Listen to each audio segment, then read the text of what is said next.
All right, part 2.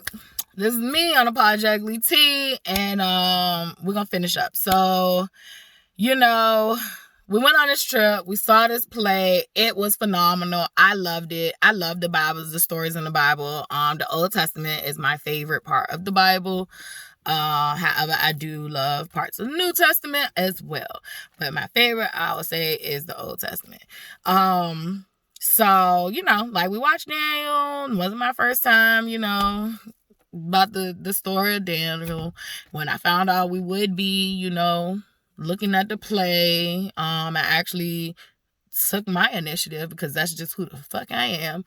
I actually, ended up rereading and listening to the story, the book of Daniel, which was 12 chapters, and it was cool.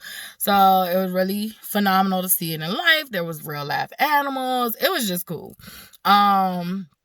They had a church family. There was some instances that happened that kind of gave me red flags to that there might be a dominant personality thing going on.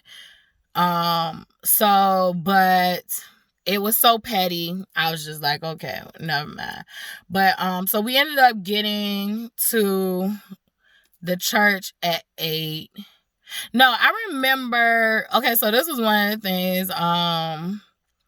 We were in the house. This was the night before, and I asked, what time did we need to be up? Because none of this stuff was told to us. So, nobody told us what time we needed to be up.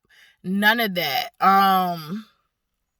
So I'm like, what time we need to be up or dressed by? And it was 7:30, and then I think the bus leave at 8. So I was like, all right, well, we're going to get up about 5:30, and we're going to take our showers, and, we'll be getting ready. So she was like, you sure you want to wake up at 5:30? You only got to be there at 7:30. I'm sorry, I'm doing accents, but I'm not being disrespectful. That's just who the fuck I am. My sister will tell you, I will mock people when I'm redoing reenactments and saying she kills herself laughing, because I will try my best to sound like them. I used to have Dante voice and shit down pat. She used to laugh. So I'm not trying to be disrespectful or being funny. When I retell stories, if I hear your voice, I will tell it in your voice. But she was just like, 5:30, that's that's really early. You think you're really gonna need all that, to get up that early? Well, that's you. I'll be asleep. I won't hear a thing.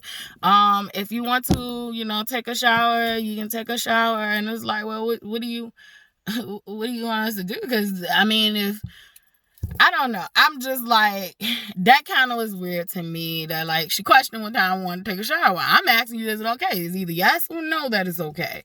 So I'm kind of confused by that. So she ended up getting to the point that it was all right. She'd be asleep, and we was like, that's fine, because it's 2 of us, so we both need to take a shower. I need to get up early. So I just didn't want to, be waking them up. That was another thing. Being in their house, they had doors that would get stuck. And so if you was to open the door, it made a whole lot of noise. So when it was time to go pee, I didn't feel comfortable leaving the room to go pee, because I'm like, I don't want to, it's 3 o'clock in the morning. I don't want to, somebody hearing all that ruckus. They used to it just being 2 of them in the house, and we getting up to go to the bathroom or something like that. It didn't feel comfortable, and I'm gonna keep reiterating that. We didn't feel comfortable. So that happened. We end up, me and Charlotte end up doing what we said. We was getting up at 5:30, take our showers. We knew what time we needed to work with, because we know who we are. So, we were ready. The first night, I do want to say this is petty. I didn't care. As a guest in somebody else's home. I grew up with a mama that was country, and baby, we didn't have AC all the time. She'll put that good old fan in that window, and you'll be in the window with your bored ass in the summer talking about some yes, that's how I grew up. We didn't even have central air, we did eventually get AC units at one point in life, but I grew up where it was hot ass summers. Nigga didn't know what to do. So saying that, we were in a room that was hot as hell. No, I did not verbalize that I was hot as hell. Once again, I'm in a space. I don't know you. You don't know me. I don't want to come off like I'm being, bougie or picky or whatever. But the whole house was hot, cool, and that room felt like it was really hot. So that morning when we did wake up and all that stuff, I didn't get no sleep. I had no sleep. I didn't go to sleep at all that night. So I drove 5 hours to get there, and I didn't get any sleep at all that night. Because it was just extremely hot. Like, I was sweating. And me, I needed to be cool when I go to sleep. So that's one thing about me. Like, I needed to be cold. So that happened that way. We end up getting to the place at 8 o'clock. I think it was like 8 o'clock. So we about the last people getting on the bus. So when we get to the bus, there are no seats where we can kind of like sit together because everybody done already picked their seats. But she kind of like, so when I say she, this is Charlotte's grandfather's wife. So I'm gonna refer to her as she. So she literally got on a bus, and it was kind of like she tried to like bug our seats. Like, well, such and such told me, there were seats in the back for us, and it was one lady there who she was already, had her stuff in the seats, and she was already back there, and she was just telling her like, well, I paid for my ticket too, and she sat down and left it like that, and I could tell she got kind of upset at her for that. So me and Charlotte, we are non-problem. Like, we do not like confrontation in situations that do not deserve confrontation. Look, if there's an empty seat on this bus, we will find an empty seat on this bus. Yes, we would desire to sit together. However, that is not a necessity for us. We do not like confrontation in that sense. So me and Charlotte had backed up. When I seen the lady tell her she had bought her ticket too. like me and Charlotte started to turn around, and we started to like look for seats, and there was 2 seats that was like our seats that we could sit in. And I was gonna tell Charlotte like she could sit on that side and I could sit on the other side. And so let me cut this light back on just for a second. So yeah, it didn't let me, it's not showing me no more. I don't know. So yeah, I don't know what's going on with that. But so, there was a guy who was nice enough. Him and his niece were actually sitting across from each other, and they were the 2 people who had empty aisle seats. And he was like, y'all want to sit together? And I was like, sure, but you don't have to, because I'm just not that type of person. I'm not that type of person. I ain't never been that type of person, and I do not plan on being that fucking type of person. I don't ever want to be that type of person that if somebody is already, has already sat there, I'm a convince you or make you move. Now, if a person wants to do exactly what he did, I feel like that's cool. You are a nice person just like I am. I am the same way. If I would have seen a situation like that, I would have politely said, you guys can sit together. I'll sit with my niece. So I thought he was a sweetheart for that. That was very nice. And, yeah, so that was very nice. So he ended up letting us sit together. We were appreciative. The trip went, well, but then there was this moment. This is another red flag. There was this moment where we stopped to eat. And it was like an all-you-can-eat place. And this was another part where my baby was uncomfortable. I will say this now. My baby don't play about food. People, contrary to what people think, they think we eat a lot, but we actually don't. But it's what we eat. It's not how much we eat. Like, we literally be skipping lunch, and most of the time we skip breakfast and lunch. And I've been trying to get us on a schedule of eating better. And it had been getting us on it, but we have a new adjustment and it's different for us. However, one thing my mama gonna do is feed us. So, I guarantee you we probably start losing weight because we'll be eating more often and being more active. So, but anyway, she's picky when it comes to foods, and she's always been like this. I mean, since a baby. Like, when you would go to feed her the meat from, like, when you make that concoct them Gerber meat concoctions, because I did not do what people are doing now. Like, if I had a child now, like, I would definitely blend their own, you know, like their apples and all that stuff. Like, they would be drinking juice from the juicer and stuff like that. But you know, I was still learning, and I was buying the baby food over the market, and she would not eat meat. She would not eat meat. She was very picky. She did not start eating meat probably until she was about the age of like 3 or 4. And this was constant, repetitive. We were trying to get her to eat meat. She was underweight for most of, I would say, for like maybe like till she was about 6. She started to pick up weight when she was about 6, but she was underweight. She used to have to drink Pediasure just so we could make sure she was getting her nutrients, because the girl was only eating fruits and vegetables. And you know, like, I would give her the peanut butter, like, hoping that's enough protein, but like, I didn't know, I had never been vegetarian. So I never knew, and the child hated eggs, and she was actually allergic to eggs. She ain't allergic to them no more. I was allergic to eggs growing up and outgrew it, but she do not like eggs. I don't know if it was a traumatization from when she was little, but she does not like eggs. So it was very hard to make sure she got certain nutrients. And so that's when I was talking to our doctor, like, look, I don't know what I'm doing. The child, she might wither away. Like, so the doctor put her on Pediasure, and it helped her not wither away. I would give her that. Like, it helped her not perish. So, and it gave her energy like nobody's business, because there's a lot of fucking sugar in there. So, yeah. So my daughter has always been a picky eater, and she doesn't, you know, eat everything, and she doesn't eat from everyone. She's always been like that. She definitely one of them people, like, she want to trust you and all that stuff. So when she went to this place, she ain't never been to this place, ain't never seen this place, and the place, they did have food. Like, I'm just going to be transparent. The food was cooked like white people would cook it.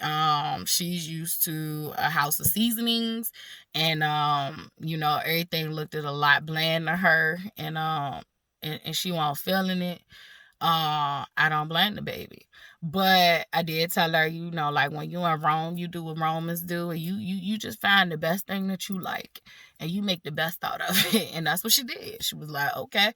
She saw the lady that was making blueberry pancakes from scratch. She was like, all right, I can knock down the pancakes. So she got her some pancakes, and she actually paired it with some French fries. But I was like, you know what? I don't understand that combination, but go off. You eat what make you feel good. Because that wasn't a combination I would have picked. So, I even had, you know, I was trying to find actually something that I like, so I picked some chicken and some broccoli. I did get some carrots. I was very disappointed in those carrots.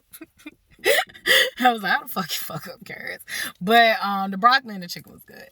So I ate. I am not a heavy meal eater, so, you know, I had 2 legs and some broccoli, and I was good. But the red flag that I am getting past, because that wasn't a red flag, that was just, you know, I guess a cultural difference for her, or a cultural shock. Like, she had just never been to, you know, like, this was more, like, this was not like Golden Corral buffet. Like, this was like a more, it was definitely, you know, to people with dietary needs and all that stuff. So, like, she just wasn't used to it. And so, the red flag again that I saw was, once again, we had entered the dining hall after most of the people had entered the dining hall. People had picked their seats. They wanted to sit together. That's cool. I understand you want to sit together because this trip is for y'all to bond and all that stuff. But, like, they literally picked a table where literally I just saw, like, these women, you know, go over there and sit. And when they told them that we could go eat, you know, they got up to go get their plates. And I had told them that. Like, I was like, well, we can't take these seats because somebody's already sitting there. And they was like, well, ain't nobody stuff right there. Ain't nobody sitting right there. And I was like, oh. That's not the principles I live in life. I feel like if I see somebody already sitting right there, like, you know, I'm good. I can find somewhere else to sit. And so, nope. They was like, no, put your stuff here. So I was like, you know what? These there people. Maybe they know something I don't know. You know, they good church going folks, and you know, my respectability politics are, you know, maybe different. Maybe they know these people. Maybe they will look out for them and be okay that, you know, they want us to sit together. So get us to put the stuff in the seats. Lord and behold, we go to get our food. We come back. And these people are back in their seats, so we can't even sit together. So that was one of the things I was just like, you know, like it's just, to me, since I've been through a lot of emotional abuse and manipulation and mind control and being, you know, a people pleaser, I peep this stuff like really quick. And people don't realize I peep it because I don't say anything, but I'm watching. I've always been a watcher. I've always been an observer. I always had to learn how to read a room. And I've always had to walk in eggshells in a room. So I'm always observing. And some people call it you being sensitive. And yes, the fuck I am being sensitive. Maybe you should try it. I am being sensitive to what's going on around me. And I think that we all should be. It'll make the world a better place. So, but unfortunately, not a lot of people, you know, possess the skill of, you know, caring about others and what others might feel. However, I care a little too much. And this is the lesson that I had to learn during this trip. And I hope my daughter learned it as well. So we had the trip. Like I said, the trip was phenomenal. I actually told these people that I would be willing to buy Charlotte's ticket next year, bring her there. Like, I would drive her to the actual theater place. And, you know, that's something that they could probably do together as a bonding experience. But however, Charlotte can't stay up there no more. Like, she can't come to stay. We can't stay at your house. If we come, we will get our own place to stay because, you know, I respect people in their household. And by me respecting you and your household, I don't want to be here. I have no desire to be here. It's time for me to go. So, let's just get to it. We 18 minutes in to part 2. It was actually 18:18 on the dot. So let's get into it. We come back from the trip and they hit us with in the car. Yeah, they was talking about their church and, you know, all that stuff. I'm cool with it. One of the things I loved about them was on the bus, we prayed before we would leave to go to a destination. And we prayed once we got to the destination to thank God, you know, for it. I love that.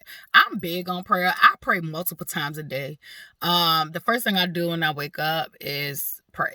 I give gratitude to God. I give gratitude to God throughout the day. I'm heavy on prayer. I think people feel like if you don't bow your head and you don't say it out loud, it's not prayer. For me, prayer can be internal. It should be internal. It can be out loud. Prayer can look like meditation. Prayer can look like so many different things. You can call it whatever you want to. It's the same thing. And people practice it different ways. I love prayer. Thought that was dope. So yeah. So she was like, they hit us with, oh, well, Saturday we go to church. Mind you, this is Thursday night of us coming back. And me and Charlotte slept every chance we could on that bus. Because mind you, we did not get a good night's sleep when we came in Wednesday. So once we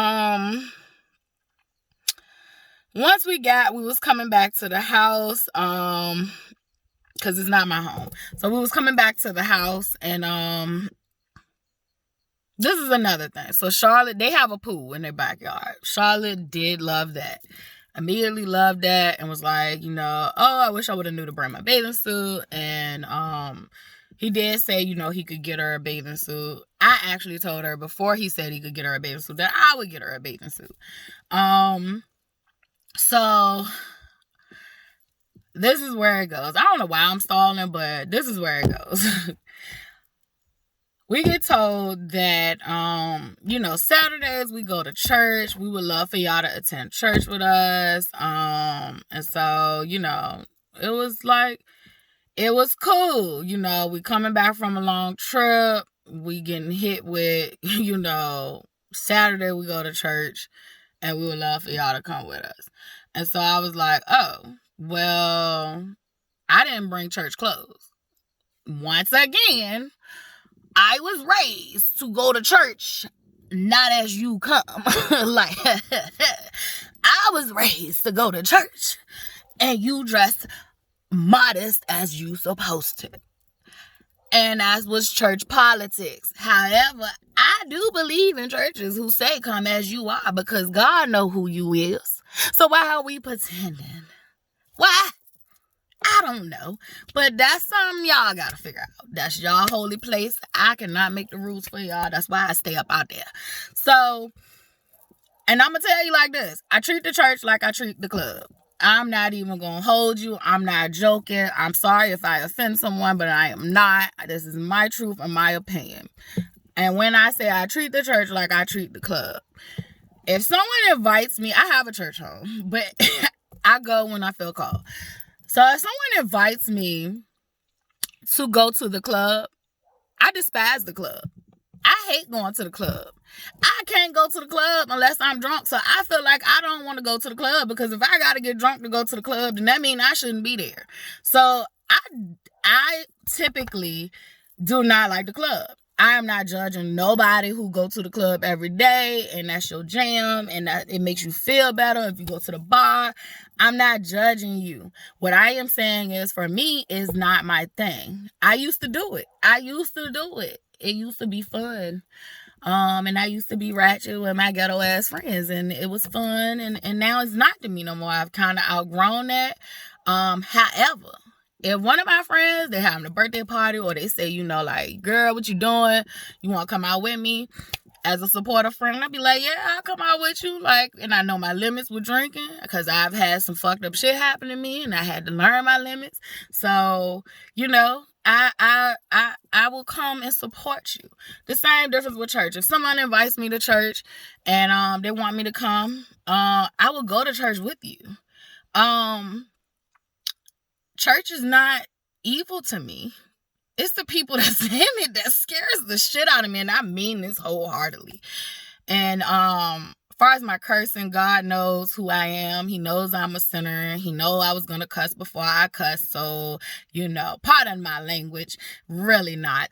But he knows me, and I want to make that clear. He knows me just like he knows all of the rest of the sinners in the world. He knows us.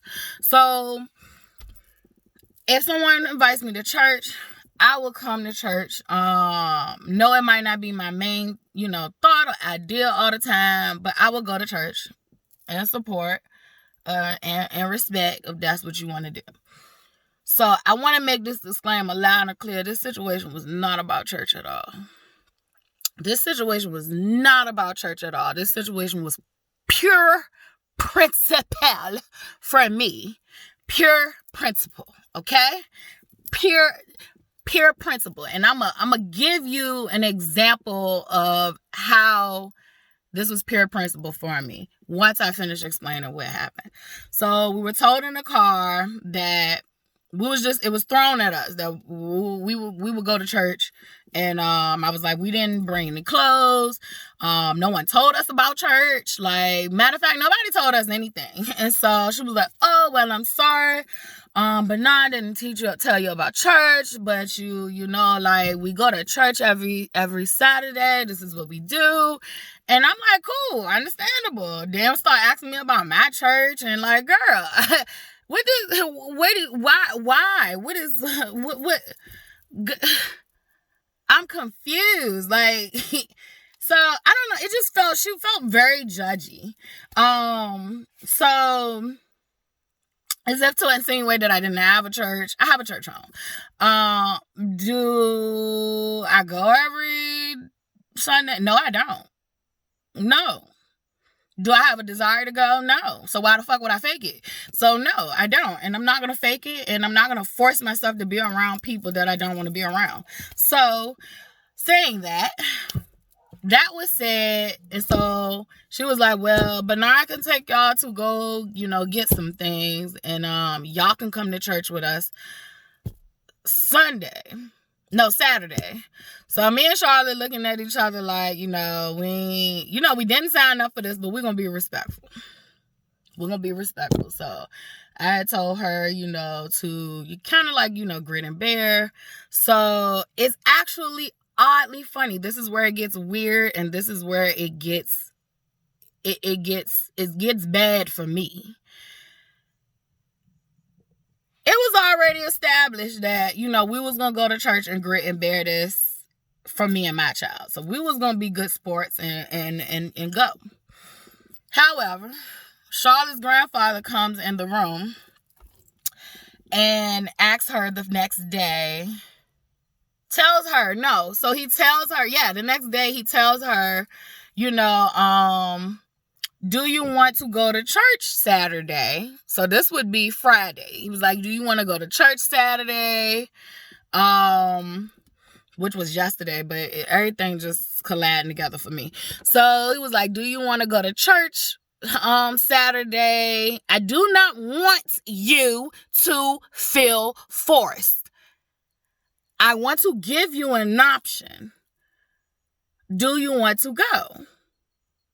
Because I think he kind of felt, I don't know. I feel like Charlotte's grandfather loves her genuinely. Like, I think he loves her wholeheartedly. And I think he has an immediate, like when he first met her, even before he met her, I think he has a bond and a love for her that I see from my parents, even my fucked up father. Like, I see the love of a grandparent. It is so different from the love of parent to child. He literally has that grandparent kind of love for her. Like, where it's not like she can't do no wrong, but it's definitely, and I'm having deja vu. Oh my God. I'm having deja vu. And I'm sorry because I'm having a situation where I dreamed this or saw this before. So, this incident ended up happening where he said this. He basically, oh my God, this is eerie because I am literally having deja vu. So he was literally saying that, and when this happens to me, I get stuck because I'm envisioning what I've already envisioned. So it's like re-envisioning it. I hate it. I don't hate it. I don't hate it. It's just like this. I don't know. All right, I'm past it. It has went. So, basically he was saying that he didn't want her to feel forced. He wanted to give her an option. It was up to her. So Charlotte looks at me the night before. So that Thursday night when church was first thrown on her, she was like, Mom, okay, let me put this in context for you too. When we went to go see Daniel, Charlotte had expressed to me that, like, she was like, Mom, we should start back going to church again. Because like I said, I did give my child a foundation in church. I also gave her a foundation with the Bible. My mother did. She bought her children's Bibles. She had, a regular Bible. We talked about Bible stories. She goes to a camp that is a Christian camp each summer. She used to go to Juma with her stepdad. Like, Charlotte has been introduced to religion, God, faith, prayer. I mean, the child literally used to have a little prayer bear and used to pray, before she go to bed each night. Like, there's a foundation built for Charlotte. So, Charlotte was like, could we start going again? And I was like, sure, Charlotte, because I'm grown. I'm finding my way. And I can't say whether my way might lead me back to a church home. I can't say that. But right now, that's not my path. I'm not finding God in the church. I tried that. And I'm not being led that path right now. So I'm just not. And I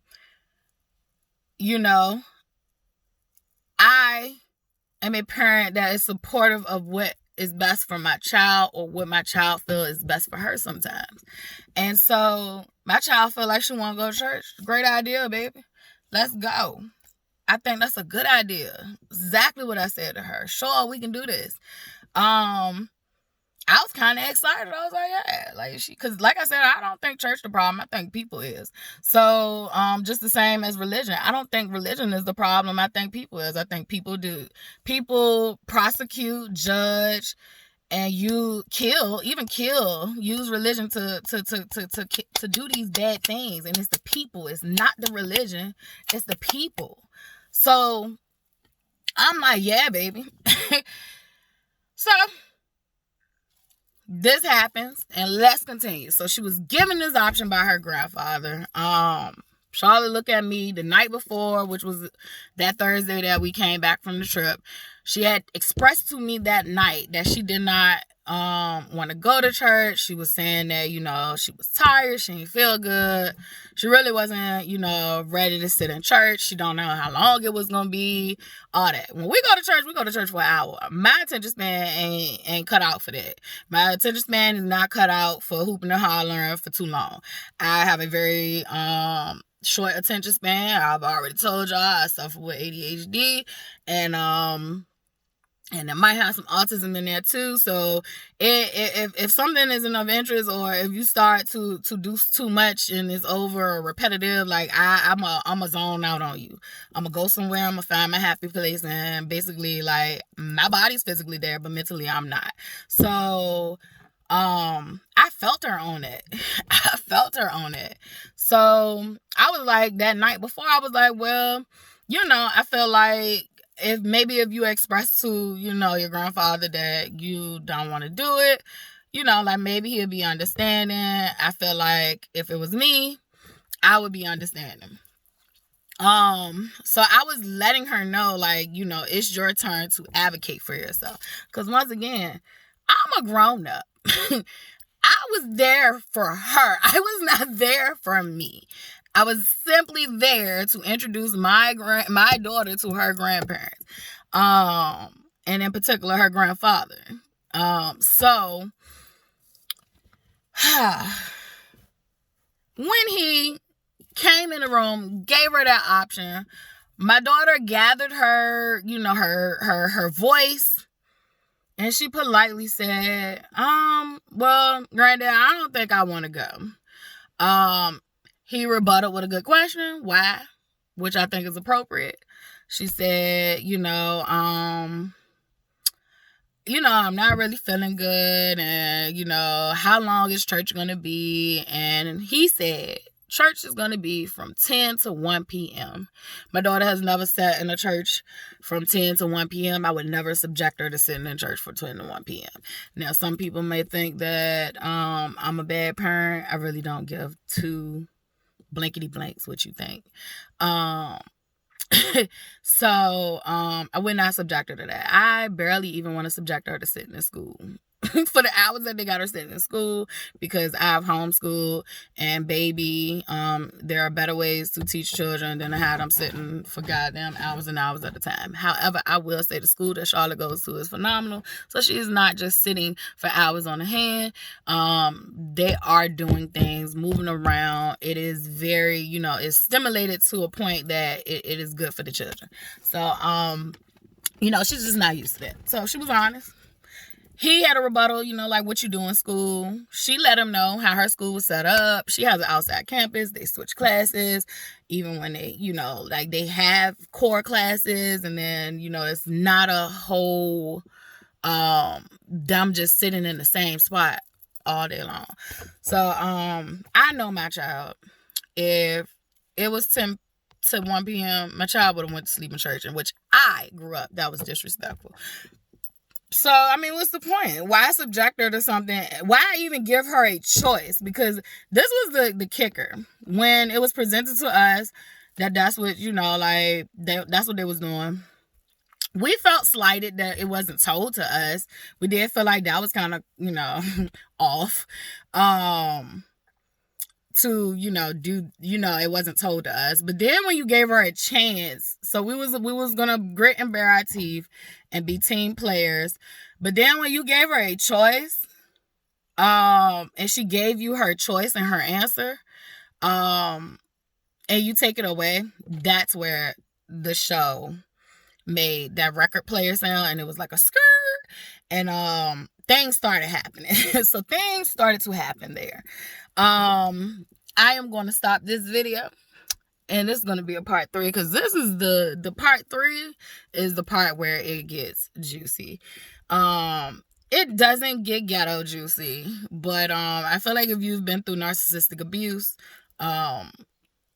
you understand these videos. All right.